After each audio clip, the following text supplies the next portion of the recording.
So I'm not going to waste your time. This video will be a summary of everything you need to know about Google Gemini, and what we're about to watch first of all is of course the trailer that Google just released. Later on in the video there will be the of course benchmarks, which are rather surprising, and absolutely everything you need to know about Gemini. You know, one of the reasons we got interested in AI from the very beginning is that we always viewed our mission as a timeless mission. It's to organize the world's information and make it universally accessible and useful.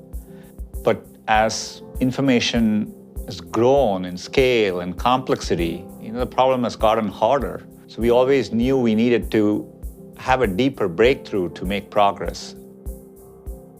I've worked on AI my whole life because I've always felt it would be the most beneficial and consequential technology for humanity.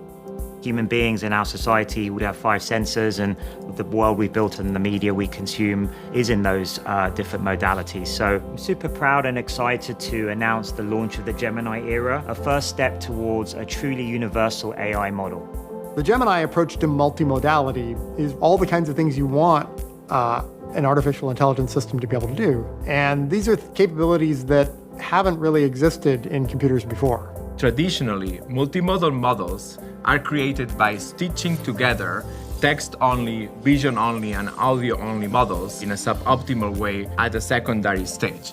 Gemini is the multimodal from the ground up, so it can seamlessly have a conversation across modalities and give you the best possible response.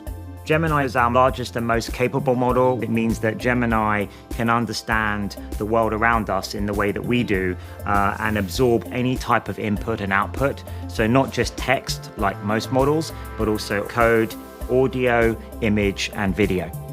What's amazing about Gemini is that it's so good at so many things. As we started getting to the end of the training, we started seeing that Gemini was better than any other model out there on these very, very important benchmarks. For example, each of the 50 different subject areas that we tested on, it's as good as the best expert humans in those areas.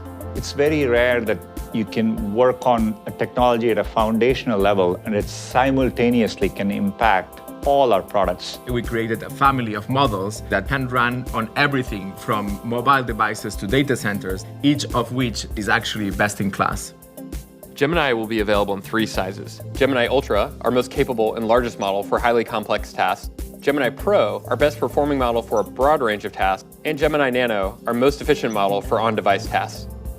We want to provide the best foundational building blocks, and then we know developers and enterprise customers are going to figure out really creative ways to further refine our Gemini foundational models, and the potential's almost limitless.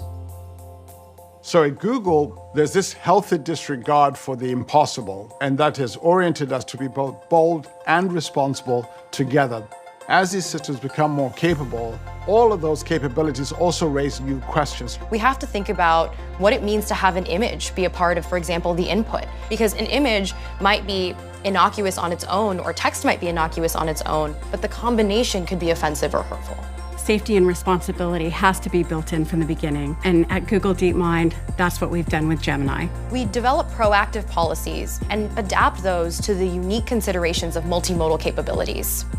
We then do rigorous testing against those policies to prevent the harms that we've identified with approaches like classifiers and filters. If I were to look at the foundational breakthroughs in AI over the past decade, Google has been at the forefront of many of those breakthroughs. And I think Gemini continues that rich tradition. It's been an enormous sort of monumental engineering task, which has been, very challenging, but also very exciting. I have been at Google for quite a while, and the reason I'm here is really I believe in the company's mission, and I think Gemini is a great step in that overall mission. We end up with a world that has more knowledge and that people have more access to information that otherwise would not be available to them. That's what excites me, the chance to make AI helpful for everyone, everywhere in the world.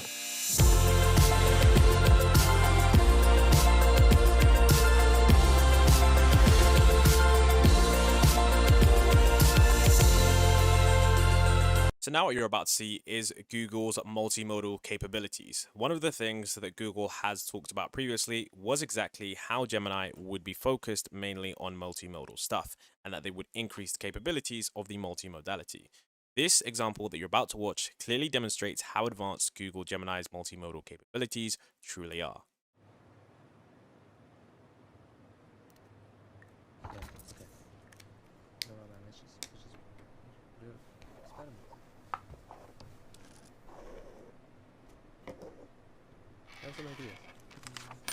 Let's start. All right, testing Gemini. Here we go. Tell me what you see. I see you placing a piece of paper on the table. I see a squiggly line. What about now? The contour lines are smooth and flowing, with no sharp angles or jagged edges. It looks like a bird to me. What if I add this? The bird is swimming in the water. It has a long neck and beak. It is a duck. Yes. A duck is a type of waterfowl in the family Anatidae. Ducks are closely related to geese and swans. The duck appears to be blue. This is not a common color for ducks. However, there are some breeds of blue ducks. These are typically not as common as other duck breeds. It is more common for ducks to be brown, black, or white. Are you sure? What the quack? I was just talking about a blue duck, and now you're holding one. It looks like blue ducks are more common than I thought. Would this float? I'm not sure what material it's made of, but it looks like it might be rubber or plastic. What if I tell you it's making a squeaking sound? Oh, if it's squeaking, it's definitely going to float. Nice. It is a rubber duck. It is made of a material that is less dense than water. Can you teach me how to say this in a different language? And give me a few options. Ooh, can you explain how to pronounce the Mandarin one? Is it Yazi? Yazi is pronounced with a first tone. In Mandarin, there are 4 tones, which are essential to distinguish the meaning of words. The first tone is a high, level tone. Oh, okay. The duck is in the middle of the ocean.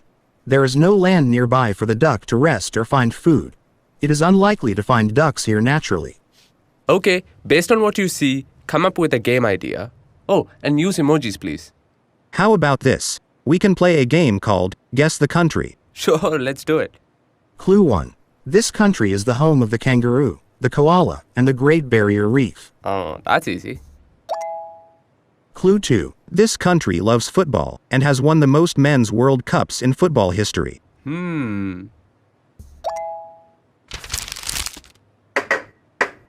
are trying to get me to find the paper ball under the cup. I accept the challenge. The cup to the left. Nice. I know what you're doing. You're playing rock, paper, scissors. What do you see now? The fingers are spread out to look like the wings of a butterfly. What's this? Big ear and barking mouth. A dog. Sweet.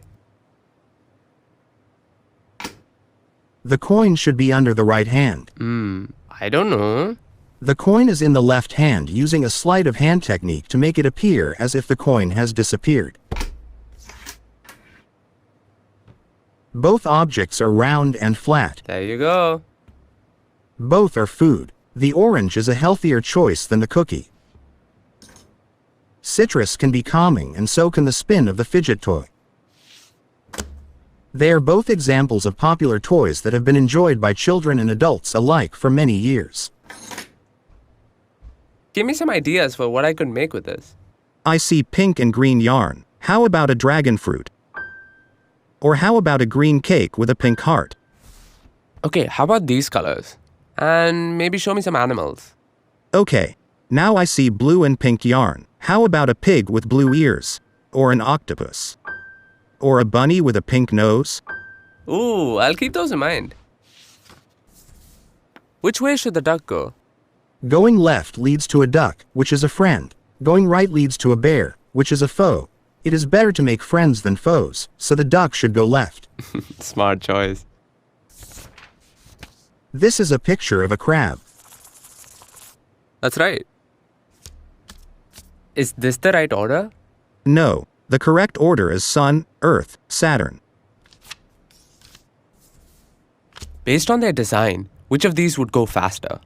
The car on the right would be faster. It is more aerodynamic. Which looks more fun?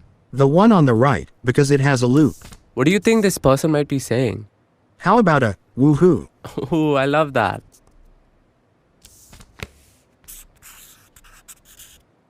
I see you're drawing a guitar. You've added an amp. Now it's an electric guitar. We can make some seriously loud music now. Given that you added drums, how about some 80s hair metal? Alright, I see you've added a palm tree to the drawing. Change it up with some beachy vibes.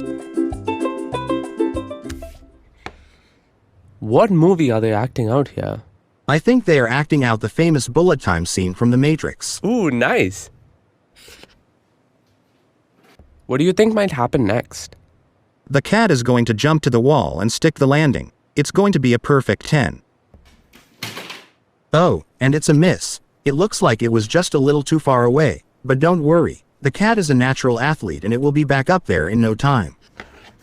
Okay, I've got one more for you. Describe the drawing I made. It is a simple line drawing of the constellation Gemini. You did a good job of capturing the beauty of Gemini. Nice. That's it. I think we're done. Now it's time to take a look at one of the most important things regarding Gemini, and that is, of course, the benchmarks. Now, you can see here that these are the benchmarks compared to GPT-4, as it is the next level in large language model. But currently, GPT-4 has been surpassed in nearly everything by Gemini Ultra. We can see that in the general capabilities, the MMLU, that Gemini Ultra received a 90% and GPT-4 received an 86.4%. If we scroll down to the reasoning tab, you can see that on the Big Bench Hard, on the drop, Gemini Ultra achieved better results, although maybe only marginal. It did achieve better results in this category. The only category it didn't was the Hella Swag, where it achieved a 87.8%, which is of course still very respectable. If we do look at the math benchmarks and the code benchmarks, we can see that on the GSM 8K, Gemini Ultra received a 94.4% compared to GPT-4's 92%. On the math tasks, which include challenging problems, including algebra, geometry, pre-calculus, and others, it achieved a 53.2% compared to GPT-4's 52.9%. And on the coding with a human eval, it achieved the 74.4% compared to GPT-4's 67%. And on the natural 2 code, it achieved a 74.9% compared to GPT-4's 73.9%. So overall, Gemini Ultra does surpass GPT-4 in 7 out of these 8 categories, which does make it right now the very best large language model that you can use in the AI space. So now we have the multimodal benchmarks, and these are the multimodal benchmarks in which Gemini and GPT-4 were compared against. What's really incredible was that across every single benchmark on this page, Gemini Ultra surpassed GPT-4's previous capabilities. So you can see that across all of the image benchmarks, Gemini achieved 59%, 77%, 82%, and 90%. And in all of these categories, it does surpass GPT-4. And this is, of course, GPT-4 with vision, which is the latest model that can analyze images. In addition, since GPT-4 doesn't have video, what they've done is they've compared Gemini Ultra to DeepMind's Flamingo, and you can see that it achieved a 62.7% compared to DeepMind's score of 56, which is, of course, the same model that the same company did before, but it just shows a decent improvement. In addition, what is also very interesting was that we did see that even in audio, Gemini Pro outclasses OpenAI's Whisper v2 and Whisper v3, which shows us that Google Gemini is currently a truly state-of-the-art large language model / multimodal AI system. Now let's take a look at Gemini's ultra-impressive capabilities in terms of reasoning and truly understanding what a user needs. Here you will see a demo of Gemini's multimodal reasoning capabilities to understand and reason about users' intent, use tools, and generate bespoke user experiences that go beyond chat interfaces. Let's say I'm looking for inspirations for a birthday party theme for my daughter. Gemini says, I can help you with that. Could you tell me what she's interested in? So I say, sure, she loves animals, and we're thinking about doing something outdoors. At this point, instead of responding in text, Gemini goes and creates a bespoke interface to help me explore ideas. It's got lots of ideas, it's visually rich, it's interactable. Now, none of this was coded up. It was all generated by Gemini.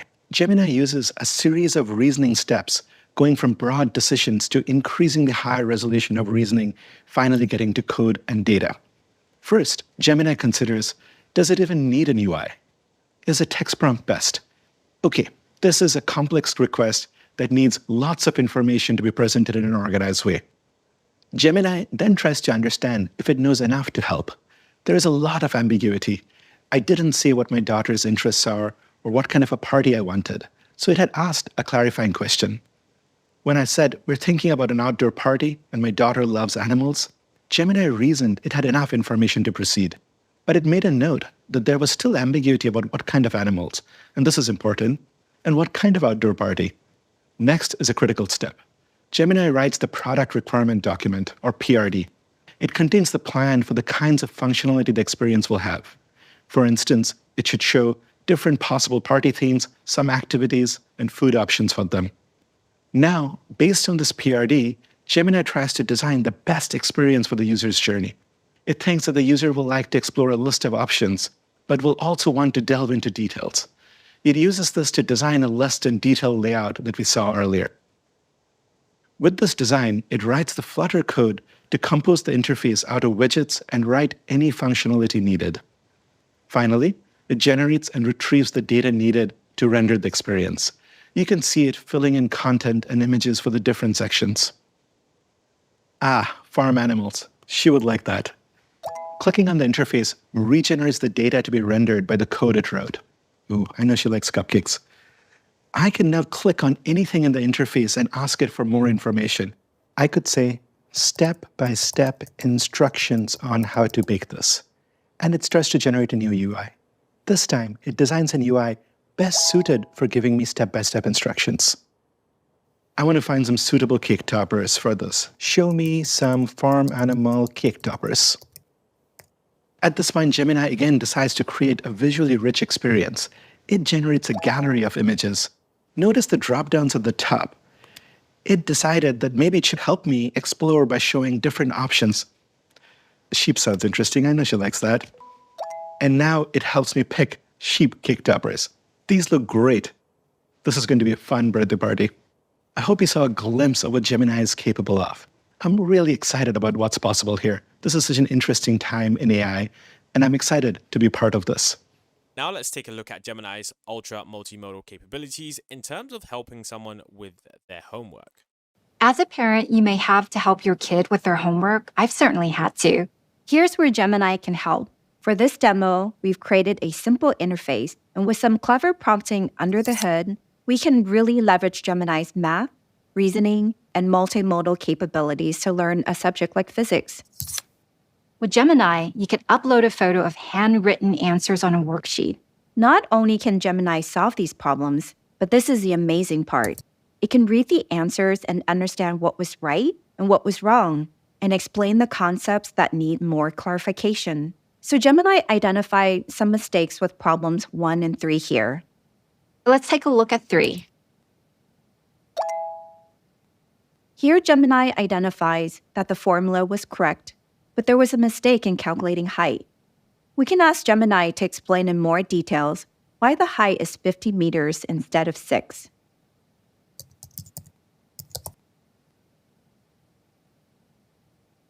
I can ask Gemini to explain further.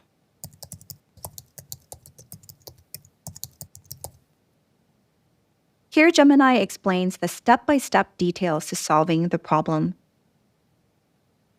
Because of Gemini's ability to understand nuanced information and answer questions relating to complicated topics, it can give you a customized explanation of the subject you're trying to learn. And lastly, if you want to learn more, you can just ask. Gemini will provide personalized practice problems based on mistakes.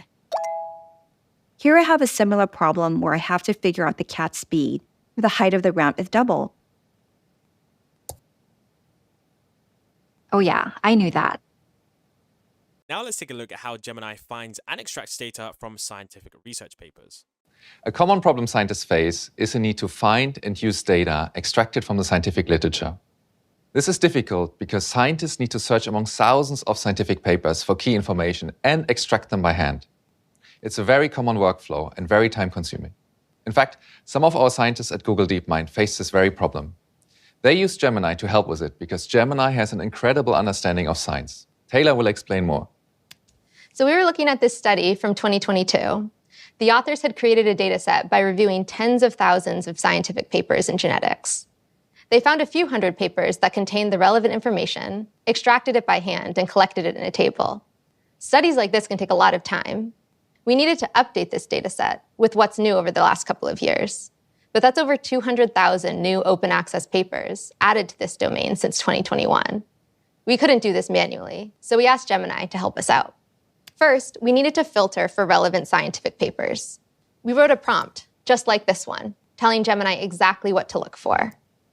With its advanced reasoning capabilities, Gemini was able to distinguish between papers that were relevant to the study and those that weren't.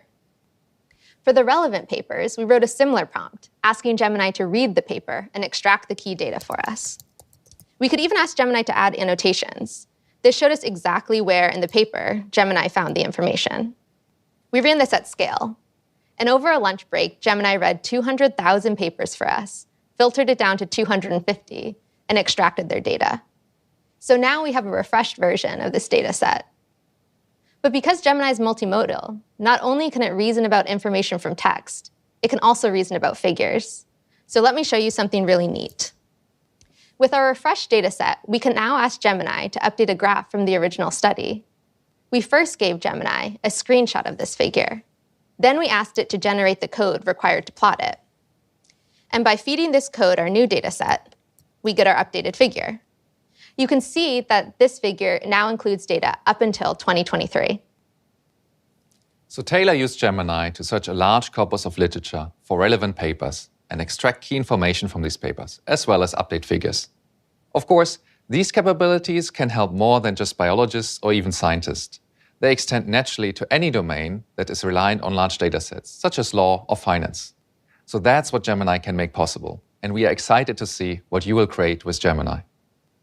So essentially now we're going to get into some of the details of Gemini's technical report, which is essentially just the deeper dive into the actual model, how it works, and some of the actual capabilities. So what we can see here is we can see the user's input image, and the user essentially takes a picture with their phone, and of course they use their voice to talk to Gemini, and then Gemini essentially responds.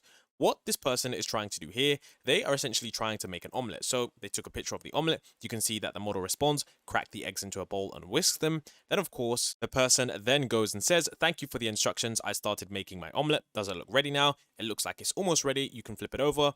And then the person asks, "Why is it not ready?" And then it responds, "It's not ready because the eggs are still runny." And then it says, "What about now? It looks like it's ready now. You can take it off the heat and serve it." So this is a simple interaction that you can see how AI is about to be embedded into what we do on a daily basis, definitely making a lot of tasks easier with the multimodal capabilities. So this is something that I find has a lot more applications than just large language models, which are mainly software based. When we have a model that is this capable in terms of its image recognition and being able to combine that, it presents for a really nice experience for the user. One thing that I did want to understand was I did want to understand exactly what the context length for Gemini exactly was. Here you can see that it tells us that the context length for Google Gemini is of course a 32 context length. So Gemini models are trained to handle very long sequences of data, specifically 32,768 tokens, which essentially enables them to utilize the context more effectively. The effectiveness of the models with long context lengths was tested using a synthetic retrieval test.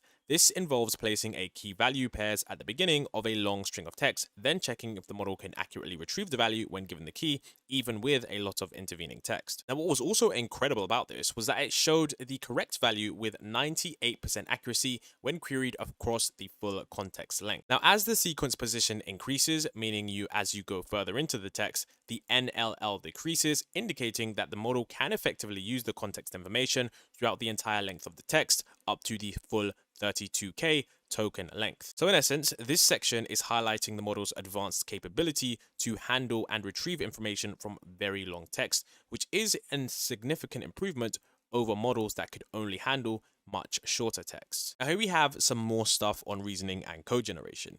Now this is going to look eerily similar to what we saw in GPT-4 before, so this is quite interesting. we have something that says create a web app called Opossum Search, and then essentially we were given it 5 instructions. Every time you make the search query, it should redirect you to a Google search with the same query but the word opossum before it. It should be visually similar to Google search. Instead of the Google logo, it should have a picture for the opossum for the internet, and it should be a single HTML file, no separate JS or CSS files. It should say powered by Google search in the footer. Then of course we can see that on the next slide here, this is exactly what we got. And of course, this is something that does work. Remember, this is being powered by their powerful Alpha Code 2, which does involve search and planning capabilities. Then of course, we have multimodal question answering. It says, do you know what this plant is? How do I best take care of it? Then of course, we can see that it gives us a detailed answer on exactly what this plant is and how best to take care of this. Now, this does have a very nice capability in the sense that being able to identify exactly which plant is what and all the specifics is something that is going to help a lot of people out. Combined with the knowledge of millions of different plants, we can see exactly how good this model is going to be for various different use cases. Then of course we have interleaved image and text generation. So it says, please create a blog post about a trip to New York where a dog and his owner had lots of fun. Include a few pictures of the dog happily posing at different landmarks. So this is where we can see that this is something that is generating images and is able to follow the instructions of generating a blog post closely related to the text and showing us levels of consistency with the dog across all images. So I find something like this really, really effective because once again, it's showing us that when you combine that multimodal capability, we are going to have something that is far superior to previous language models. You can't actually do this in GPT-4 in terms of the consistency. So this is definitely a step up from what we've seen previously. Then of course, we have information seeking about objects, and we can see solving a puzzle using multimodal inputs. It recognizes the objects in these images and identifies a commonality that connects the two objects. Then of course we do have chart understanding and reasoning over data, and this is actually something that Google was really good at. I did test Bard yesterday and made a complete tutorial on how to use Bard, and when I did test it, it actually did really, really well at retrieving data from charts and then interpreting it into that. So it actually says spot a data point that stands out in these charts and what that implicates, then produce a detailed markdown table for all the data shown. Then we can see here that it shows us the exact data in this table, and it says that the data point that stands out is the United States landfill plastic waste, which is 73%. So it shows us that this definitely has some really, really advanced capabilities in terms of the multimodal chart understanding. Then of course we do have one of my favorite capabilities, and this is of course the video understanding. We can see that the user put in this question, how could this person improve their technique? Then of course we have Gemini saying that this soccer player needs to work on their ball striking mechanics. Their foot is not making good contact with the ball, which is causing the ball to fly up and away from the goal. They also need to work on their body positioning, and they should be leaning into the shot with their non-kicking leg in front of their kicking leg, and they should be following through with their kicking leg. The Gemini is actually completely multimodal, and this video was input, and this output that they gave was pretty stellar. So if you've ever played soccer or if you've ever played football in the UK, you'll know that exactly what they're saying is pretty true, and that technique that they're using is actually not accurate whatsoever. So I'm really, really excited to be getting to use Gemini and seeing exactly how good those video capabilities are. Now here we need to know and take a look at what is next for Google Gemini, because apparently this is only the beginning. So Hassabis says Google DeepMind is already looking into how Gemini might be combined with robotics to physically interact with the world. To become truly multimodal, you'd want to include touch and tactile feedback, he says. There's lots of promise with applying these sort of foundation type models to robotics, and we're exploring that heavily. So it seems like the future of humanoid robotics or some kind of robotics are going to be combined with some kind of foundation model in order to provide an ability for these large language models or AI systems to interact with the world in a new way, which definitely would be a very interesting thing because it's not something that we've seen done to a very high level just yet. In addition, what's crazy was that they did talk about next year.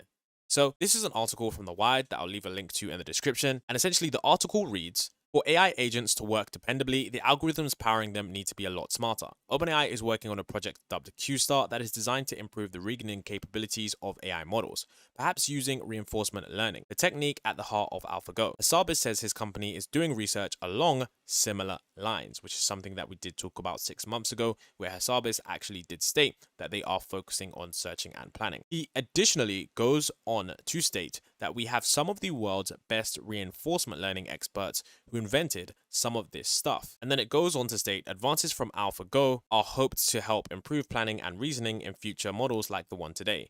Then he states, we've got some interesting innovations we're working on to bring to future versions of Gemini, and you'll see a lot of rapid advancements next year.